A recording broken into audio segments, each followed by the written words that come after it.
Hello friends, मैं हूं पारुल सैनी और स्वागत है आप सभी का विद्यावर्ष पारुल में। पॉलिटी क्लास की सीरीज में कल हमने फंडामेंटल राइट्स कंप्लीट किए थे। भाग 3 कंप्लीट किया था। आज हम पढ़ेंगे भाग 4। भाग 4 में हमें दिया हुआ है राज्य के नीति निदेशक तत्व, यानी कि directive principle of state policy. ठीक है, directive principle of state policy ये क्या है कि जब स्टेट अपनी पॉलिसी बनाएगा तो कुछ प्रिंसिपल दिए गए हैं संविधान के निर्माताओं के द्वारा, जिसे सिर्फ फॉलो करना पड़ेगा या फिर फुलफिल करना पड़ेगा। ये राज्य के लिए फंडामेंटल है, लेकिन याद रखिएगा ये क्या है, नॉन जस्टिसेबल है। ठीक है, नॉन जस्टिसेबल है। इसमें हम क्या नहीं कर सकते, कोर्ट में नहीं जा सकते। अगर राज्य इन्हें फुलफिल नहीं करता है तो हम कोर्ट में कंप्लेन नहीं कर सकते। ये गैर परिवर्तनीय है, ये न्यायोचित नहीं है, यानी कि हम इन्हें परिवर्तनीय नहीं कर सकते हैं। ये जो राज्य के नीति निदेशक तत्व है ये हमने कहाँ से लिए हैं, आयरलैंड से। ठीक है, आयरलैंड के संविधान से हमने इसे लिया है। लेकिन जो आयरलैंड है उन्होंने इसे लिया है स्पेन के संविधान से। ठीक है, हमने लिया है इसे आयरलैंड के संविधान से और आयरलैंड ने इसे लिया है स्पेन से। अब हम पढ़ेंगे एक एक करके सारे आर्टिकल्स को और याद करने की कोशिश करेंगे क्लास में। तो आर्टिकल 36 जो है वो राज्य की परिभाषा बताता है। राज्य की परिभाषा आपने आर्टिकल 12 में भी पढ़ी थी, यानी कि आर्टिकल 12 में जो हमने राज्य की परिभाषा पढ़ी थी वही सेम आर्टिकल 36 में बताई गई है। आर्टिकल 37 में क्या बताया गया है कि निदेशक जो तत्व है उनकी प्रकृति क्या होगी, गैर न्यायोचित होगी। गैर न्यायोचित का मतलब है कि नॉन जस्टिसेबल होगी। इन्हें हम कोर्ट में नहीं ले जा सकते। अगर राज्य इन्हें फुलफिल नहीं करता है तो हम कोर्ट में नहीं जा सकते या फिर इनके खिलाफ कंप्लेन नहीं कर सकते। आर्टिकल 38 क्या बताता है, ये ऑब्जेक्टिव बताता है डीपीएसपी का। ऑब्जेक्टिव क्या है इसका कि जो राज्य है वो क्या करेगा, सामाजिक, आर्थिक और राजनीतिक न्याय की स्थापना करेगा। ठीक है, राज्य का कर्तव्य होगा कि वो सामाजिक, आर्थिक और राजनीतिक न्याय की स्थापना करे। बेसिकली जो डीपीएसपी है वो राज्य की कर्तव्य है। ठीक है, जैसे कि हमारे कर्तव्य आर्टिकल जो भाग 4 क्या है उसमें दिए गए हैं, ऐसे ही जो भाग 4 है उसमें राज्य के कर्तव्य दिए गए हैं नागरिकों के प्रति। ठीक है, राज्य इन्हें फुलफिल करता है या फिर नहीं करता है ये राज्य के ऊपर डिपेंड करेगा। लेकिन पूरा का पूरा कंट्रोल किसके हाथ में होता है, जनता के हाथ में होता है। अगर उनके द्वारा चुनी गई सरकार इन डीपीएसपी को फॉलो नहीं करता है, यानी कि अगर जनता मूल्यांकन करती है कि हमारे जो सरकार है उन्होंने जो डीपीएसपी है उनको फॉलो नहीं किया है, तो अगले चुनाव में वो क्या कर सकती है, उसे कंट्रोल कर सकती है। ठीक है, तो डीपीएसपी का उद्देश्य बताया गया आर्टिकल 38 में। जो सामाजिक, आर्थिक और राजनीतिक न्याय है इसकी चर्चा 2 जगह की गई है संविधान में। एक तो प्रस्तावना में। ठीक है, प्रस्तावना भी हमारी क्या करती है, सामाजिक, आर्थिक और राजनीतिक न्याय की बात करती है। और दूसरा आर्टिकल 38 में, आर्टिकल 38 में भी क्या कहा गया कि डीपीएसपी जो है वो सामाजिक, आर्थिक और राजनीतिक न्याय की स्थापना करने की कोशिश करेंगे। ठीक है, यानी कि जो स्टेट है वो सामाजिक, आर्थिक और राजनीतिक न्याय की स्थापना की कोशिश करेगा। और क्या कोशिश करेगा, ये दूसरी बात है, आय, प्रतिष्ठा और अवसर की असमानता। ठीक है, आय, प्रतिष्ठा और अवसर की असमानता को कम करेगा। ठीक है, अवसर की असमानता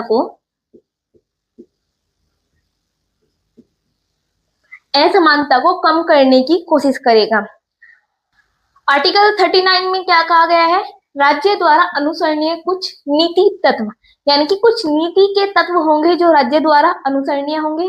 वो कौन कौन से हैं, देखो आर्टिकल 39 के बहुत सारे पार्ट्स हैं। ठीक है, बच्चा क्या करता है एग्जाम के लिए सिर्फ आर्टिकल 39 में कुछ बेसिक से पॉइंट पढ़ेगा, लेकिन एग्जाम का पैटर्न जो है वो आजकल बदल रहा है।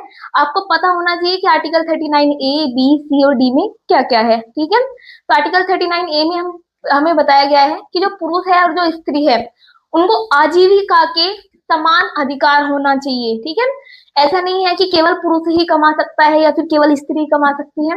दोनों को क्या मिलने चाहिए, समान अधिकार मिलने चाहिए। यानी कि अगर कोई पुरुष कोई काम करता है तो स्त्री को भी वो अधिकार होना चाहिए कि वो भी जाकर क्या करे, वो काम कर सके। ठीक है, आर्टिकल 39 बी क्या करता है कि जो भौतिक संसाधन है देश के, जो समुदाय के भौतिक संसाधन है उनका उचित वितरण हो, वो सब लोगों के पास समान मात्रा में पहुंचे। ऐसा नहीं है कि किसी एक के पास भंडार हो गया और कोई दूसरा क्या है, खाली है। जैसे कि माइंस हो गई हमारी, ठीक है, उनका जो खुदाई का अधिकार है वो किसी एक के पास होना नहीं चाहिए। जो ऑयल कॉर्पोरेशन हो गया वो किसी एक आदमी की इंडस्ट्री नहीं होनी चाहिए। उसमें क्या होना चाहिए, सभी का अधिकार होना चाहिए समान। और उसका उचित वितरण होना चाहिए। ठीक है। आर्टिकल 39C में क्या कहा गया है कि जो धन है और जो उत्पादन के साधन है, धन हो गया और उत्पादन के साधन, उनका संकेंद्रण नहीं होना चाहिए, यानी कि वो केंद्रित नहीं होने चाहिए सिर्फ एक ही व्यक्ति के पास उनका अधिकार या फिर उनको चलाने की क्या हो शक्ति ना हो। धन भी क्या होना चाहिए, वितरित होना चाहिए सब में, और जो उत्पादन के साधन है वो भी क्या होने चाहिए, सबके पास समान होने चाहिए। आर्टिकल 39D में कहा गया है कि जो पुरुष है और जो स्त्री है उसको समान कार्य के लिए समान वेतन मिलना चाहिए। ऐसा नहीं है कि आप कोई काम कराते हैं पुरुष से तो उसकी सैलरी ज्यादा होगी और स्त्री की कम होगी, लेकिन देखा भी होगा आपने गांव देहात में, उसमें क्या करते हैं, सेम काम के लिए जो आदमी है यानी कि जो पुरुष है उसे क्या मिलता है, ज्यादा सैलरी मिलती है, और उसी काम के लिए जो स्त्री है उसे क्या मिलती है, कम सैलरी मिलती है। ये किसी एक गांव की मैं बात नहीं कर रही हूँ, जो यूपी बिहार इस साइड आप देख लीजिए, उसमें लगभग ऐसा ही होता है। गवर्नमेंट जॉब को अगर आप छोड़ दीजिए, कॉर्पोरेट में भी मैक्सिमम यही चलता है कि जो बॉयज हो गए उन्हें गर्ल्स की अपेक्षा ज्यादा सैलरी मिलती है। ठीक है, लेकिन ऐसा होना नहीं चाहिए। राज्य को इसके लिए कदम उठाना चाहिए कि समान कार्य के लिए दोनों को क्या मिले, समान वेतन मिले। आर्टिकल 39A क्या था, वो 42वें संविधान संशोधन के द्वारा जोड़ा गया था। 42वां संविधान संशोधन 1976 में हुआ था, उसके द्वारा ये जो आर्टिकल 39A है वो जोड़ा गया। आप याद रखिएगा कि जब भी कैपिटल वर्ड आएंगे, इंग्लिश के कैपिटल वर्ड आएंगे, तो याद रखना कि ये जो आर्टिकल्स होंगे वो बाद में जोड़े गए। ठीक है, अगर स्मॉल वर्ड की बात करेंगे तो वो इनके, जैसे कि आर्टिकल 39 है, 39A की अगर हम बात करेंगे तो पहले से प्रावधान था संविधान में, लेकिन अगर हम कैपिटल की बात करेंगे तो कैपिटल ए जो है वो बाद में जोड़ा गया। ठीक है, आप याद रखिएगा इस चीज को। आर्टिकल 39A में क्या कहा गया है कि राज्य जो है वो समान न्याय और निःशुल्क विधिक सहायता का उपबंध करेगा। समान न्याय का मतलब है कि सभी को समान न्याय मिलना चाहिए। ठीक है, वो चाहे अमीर है चाहे गरीब है, सभी के लिए समान न्याय होना चाहिए। एक क्राइम के लिए सबके लिए एक ही सजा होनी चाहिए।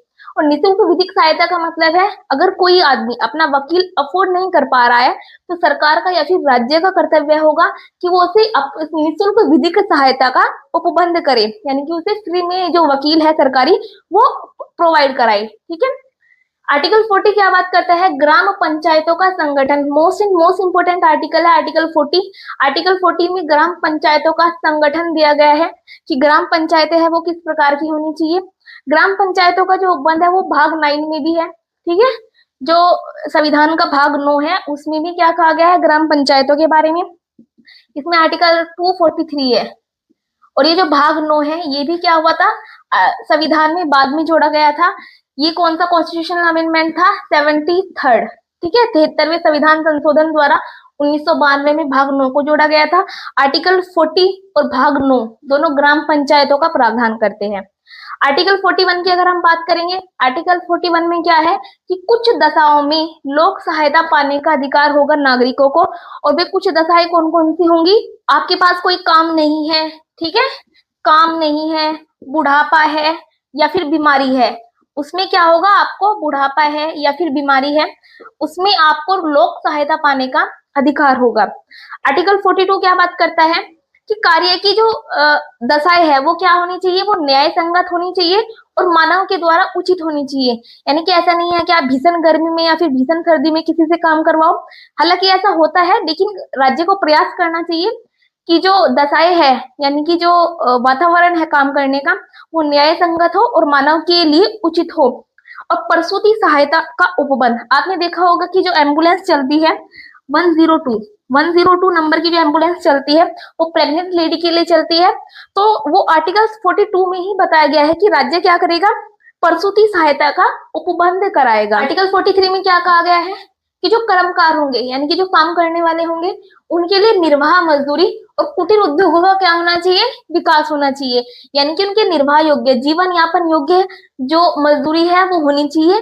आप ऐसे नहीं है कि उनसे काम ज्यादा करा लो और उनका जो पेमेंट है वो कम दो, उनकी जो पेमेंट होनी चाहिए वो निर्वाह योग्य होनी चाहिए, यानी कि जीवन जीने के लिए जितनी उन्हें जरूरत है उतनी तो कम से कम होनी चाहिए। ठीक है, और कुटीर उद्योगों का विकास होना चाहिए। कुटीर उद्योग मतलब क्या है कि जो इंडस्ट्री है, छोटी छोटी इंडस्ट्री है, उनका विकास होना चाहिए। आर्टिकल 43A की अगर हम बात करें, इसे जोड़ा गया था आर्टिकल 43A को भी 42वें संविधान संशोधन द्वारा जोड़ा गया था, यानी कि 42 कॉन्स्टिट्यूशन अमेंडमेंट द्वारा इसे भी जोड़ा गया था 43A को। इसमें क्या कहा गया है कि जो उद्योग है उनके प्रबंधन में मजदूरों की भागीदारी होनी चाहिए। ठीक है, आप अगर कोई उद्योग लगाते हो तो उसमें मजदूर का भी क्या होना चाहिए, पार्टिसिपेशन होना चाहिए। आर्टिकल 43B की हम बात करेंगे, इसमें सहकारी समितियों का स्वैच्छिक संगठन, सहकारी समितियों की बात किसमें की गई है, most and most important article है ये। इसमें क्या कहा गया है कि सहकारी समितियों का स्वैच्छिक गठन होना चाहिए, उनका संचालन होना चाहिए, और से जोड़ा किससे गया था, 97th कॉन्स्टिट्यूशनल अमेंडमेंट द्वारा। ठीक है, 2011 में हुआ था ये। 97वां संविधान संशोधन 2011 में जो 43B है इसे जोड़ा गया था। आर्टिकल 44 की हम बात करेंगे तो इसमें क्या प्रावधान है, मुझे लगता है कि सबको पता होगा लगभग, समान नागरिक संहिता का, यानी कि देश के सभी नागरिकों के लिए क्या होने चाहिए, समान कानून होने चाहिए। अब तक केवल गोवा एक ऐसा स्टेट था जिसमें समान नागरिक संहिता थी। अब क्या हो गया है, उत्तराखंड जो है हमारा, उसमें भी जो सिविल लॉ है समान, वो इक्वल सिविल लॉ क्या हो गया है, इसमें भी लागू हो चुका है। ठीक है, और इसमें प्रावधान किया गया है कि पूरे देश में क्या होना चाहिए, समान सिविल संहिता होनी चाहिए। आर्टिकल 44 में कहा गया है ये। ठीक है, आर्टिकल 45 में हम देखेंगे, इसमें क्या कहा गया है कि जो 6 वर्ष से कम के बच्चे होंगे, ठीक है, 6 वर्ष से कम के बच्चों को निःशुल्क सहायता उपलब्ध कराएगा राज्य। पहले जो बेसिकली इसमें क्या कहा गया था, पहले इसमें कहा गया था कि जो 14 वर्ष से कम के बच्चे होंगे, लेकिन इसकी लैंग्वेज को 86वां जो कॉन्स्टिट्यूशनल अमेंडमेंट हुआ था, यानी कि 86 जो कॉन्स्टिट्यूशनल अमेंडमेंट हुआ था 2002 में, जिसमें हमारा एक अधिकार जोड़ा गया था 21 के शिक्षा पाने का अधिकार, उसमें इसकी लैंग्वेज को चेंज किया गया और 14 वर्ष से घटाकर क्या की गई समय सीमा, 6 वर्ष तक समय सीमा की गई कि 6 वर्ष से कम के जितने भी बच्चे होंगे राज्य उनको निःशुल्क सहायता उपलब्ध कराएगा शिक्षा पाने की। ठीक है, अब आर्टिकल 46 में क्या कहा गया है कि जो SC ST OBC या फिर जो दूसरी कम्युनिटी होंगी हमारे पास, उनके हितों को प्रोत्साहित करेगा राज्य, उन्हें आर्थिक सहायता देगा, उन्हें सामाजिक अन्याय से बचाएगा। ठीक है, बेसिकली उनको क्या करेगा, उनको उचित सुविधाएं प्रदान करेगा। आर्टिकल 47 में क्या कहा गया है कि जो मानव है उनके पोषाहार स्तर को ऊंचा करने का काम करेगा राज्य, और जो मदिरा यानी कि जो शराब है उस पर रोक लगाने की कोशिश करेगा। जो अल्कोहल है उसे सिर्फ दवाई के लिए अगर यूज हो रहा है इंडस्ट्री में, सिर्फ वहां तक उसके लिए यूज करने की परमिशन होगी, बाकी पर क्या होगा, अगर उसे नॉर्मल कंज्यूम के लिए कोई इस्तेमाल करता है उस पर क्या करी जाएगी, रोक लगाई जाएगी, जैसे कि बिहार में लगी भी हुई है। लेकिन आपको भी पता है क्या हाल है बिहार में। ठीक है, आर्टिकल 48 की हम बात करेंगे, इसमें क्या कहा गया है कि जो गाय है, जो बछड़ा है और जो अन्य दुधारू पशु है उनकी बलि पर रोक लगनी चाहिए। कभी कभी क्वेश्चन बन सकता है एग्जाम में कि संविधान में कौन से पशु की चर्चा की गई है, तो वो कौन सा होगा हमारे पास, गाय। इसमें कहा भी गया है दुधारू पशु, दुधारू पशु में बाकी जो दूध देने वाले पशु है वो भी शामिल है, लेकिन नाम किसका मेंशन किया गया है, सिर्फ गाय का। ठीक है, इसमें क्या कहा गया कि जो गाय होगा, उसका बछड़ा होगा या फिर अन्य दूध देने वाले जो पशु होंगे उनकी बलि पर रोक लगनी चाहिए। आर्टिकल 48A में क्या कहा गया है कि पर्यावरण के संरक्षण और संवर्धन तथा वन और वन्य जीवों की क्या होनी चाहिए, रक्षा होनी चाहिए। पर्यावरण के बारे में बात किसमें की गई है, 48A में की गई है। 48A को जोड़ा गया था 42 कॉन्स्टिट्यूशनल अमेंडमेंट के द्वारा। ठीक है, मैक्सिमम जो आर्टिकल जुड़े थे संविधान में वो 42वें संविधान संशोधन के द्वारा ही जुड़े गए थे। तो इसमें क्या कहा गया है कि जो पर्यावरण है उसका संरक्षण होना चाहिए, वन है उन्हें बचाना चाहिए, और जो वन्य जीव है उनकी भी क्या होनी चाहिए, रक्षा होनी चाहिए। आर्टिकल 49 क्या बात करता है कि राष्ट्रीय महत्व के जो स्मारक होंगे, जो स्थान होंगे और जो वस्तुएं होंगी उनका संरक्षण होना चाहिए। ठीक है, जैसे कि आगरा का किला हो गया, ताजमहल हो गया, इंडिया गेट हो गया, उनकी क्या होनी चाहिए, उन स्मारक की रक्षा होनी चाहिए, उनका संरक्षण होना चाहिए राज्य के द्वारा। आर्टिकल 50 क्या बात करता है कि राज्य की लोक सेवा में जो न्यायपालिका है हमारी, जो कार्यपालिका है, उनके कार्यों का अलग अलग विवरण होना चाहिए, यानी कि उनका पृथक्करण होना चाहिए।